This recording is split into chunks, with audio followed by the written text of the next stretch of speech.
The Schmidt Show. I am your host, Brad Schmidt. Thanks for joining me this afternoon. 501-403-KRN is the phone number, 501-403-5276. That's how you can send us a text message. That's how you can give us a call and join in on the conversation we're about to have for the next 4 hours. We're glad you're here. Spend a little bit of time with us on this afternoon. We know that you could be doing a lot of things. We know that you could be listening to a lot of things.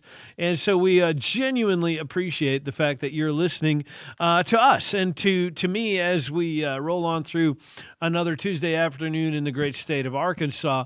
And there's a lot to get to today, a lot to talk about today. And the big one, of course, on everybody's mind over the last several days, and well, really the last couple of weeks since the debate, is the neurodegeneration of President Biden. And so we're going to spend a little bit of time today on that. There was an interview done on NBC's NBC News Now on Monday. And I don't have cable TV. I haven't watched NBC in ages.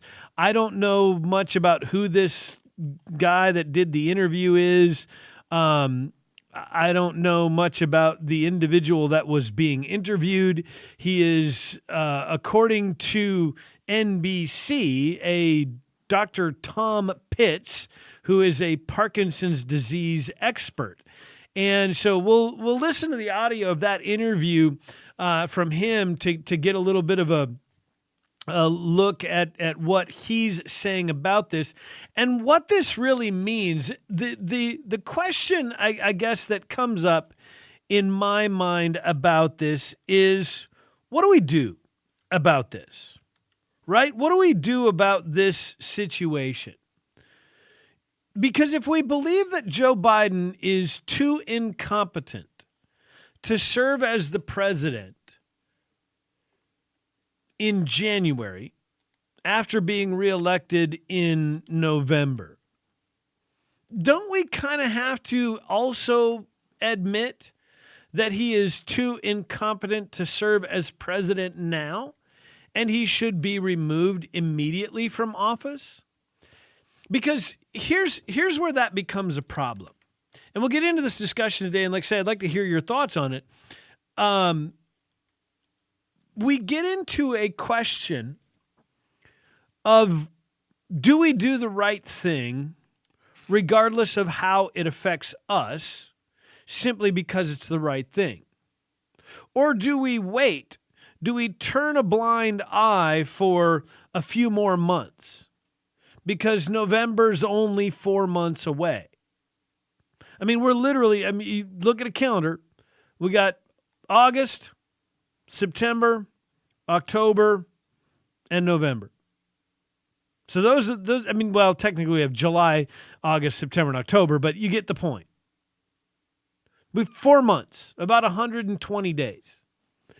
So do we turn a blind eye to the neurodegenerative disorder that is clearly afflicting President Biden, no matter how bad Karine Jean-Pierre or any of the other media outlets want to lie to you and tell you he's fine? He doesn't want to pretend that everything is fine. So we have to ask ourselves the question, do we do the right thing no matter what? Because let's be honest, if Donald Trump faces anyone else in the November election, we get a little bit more difficult in reaching that magic number of 270 electoral college votes. It becomes much harder. If it's Donald Trump versus Gavin Newsom out of California, it's a much steeper uphill battle for Donald Trump than the downhill coast that is Joe Biden. If it's Hakeem Jeffries, the current minority leader in the House, very popular, very well liked, certainly among the Democrat base, Even some Republicans talk about his professionalism and whatnot. That becomes a much steeper uphill battle for Donald Trump. For Donald Trump to defeat Hakeem Jeffries, who is a young, vibrant, I mean, I think he's like 50 years old-ish, something like that. I guess I'd not looked up his age, but he's in his early 50s at the oldest. Vibrant, intelligent, well-spoken. And for the Democrats, he even checks off a few of those equity boxes. You know, he's black.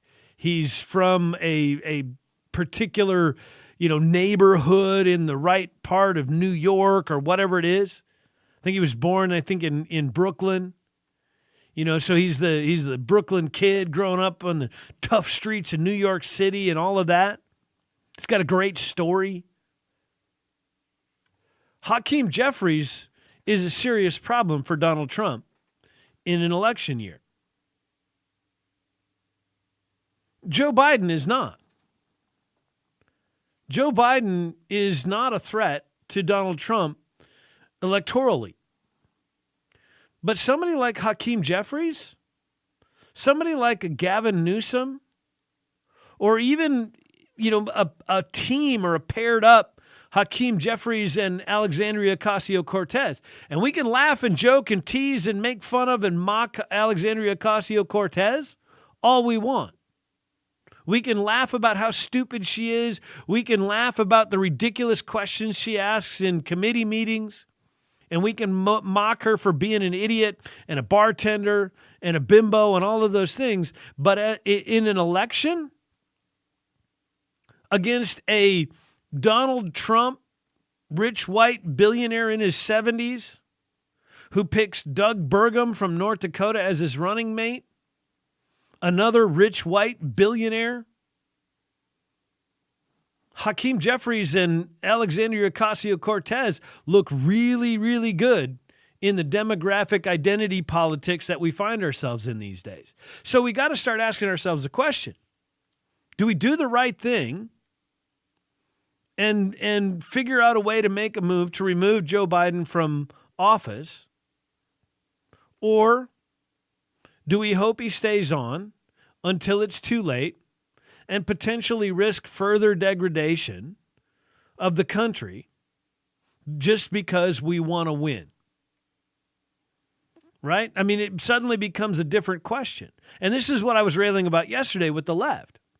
This is what I was beating up the left about yesterday. They don't care about Joe Biden. They don't care about the country. I mean, you heard Whoopi Goldberg on The View and all of these others say, well, I don't really care how bad he is as long as he's not Trump, as long as he's not Hitler, as long as he's not, whatever other evil, satanic perspective they have of Donald Trump. We don't care if Joe Biden is possessed by the devil himself as long as Donald Trump doesn't get reelected. And so do we find ourselves as conservatives, Republicans, liberty-minded independents, whatever you want to call yourself, do we find ourselves in the same boat, saying we want Joe Biden to stay on no matter what kind of damage it does because it's easier for us to beat Joe Biden in November? Right? We kind of find ourselves in that same conundrum a little bit. So we'll get into that as we talk about some of this stuff today. I'll play the audio from the Parkinson's expert in his interview with NBC because it paints a pretty bleak picture of where Joe Biden actually is at. Another discussion I want to get into, another topic I've got on the list here that I haven't really been talking about in any specifics because there's not been a particular local or national news discussion, but about the fact that we can't rely upon the government to protect us. Now, we can tie this a little bit to the ATF raid of Brian Malinowski. I was just talking with producer Kenny right before we came on the air about some of that, and we can talk a little bit about that. But there was a case that was decided, Castle Rock v. Gonzalez, by the Supreme Court. And essentially, the case was that the police have no duty to protect you. That case was decided in 2005. And there was another case, DeShaney versus Winnebago County, in which the Supreme Court decided that government agencies do not have a duty to protect citizens. There's another one, South v. Maryland, all the way back to 1855 that we can talk about. And so this idea of the Second Amendment becomes more important than just guns. And so we'll get into that as we continue with all of this and a whole lot more as we continue with the Schmidt Show next on News Radio 102.9 KARN.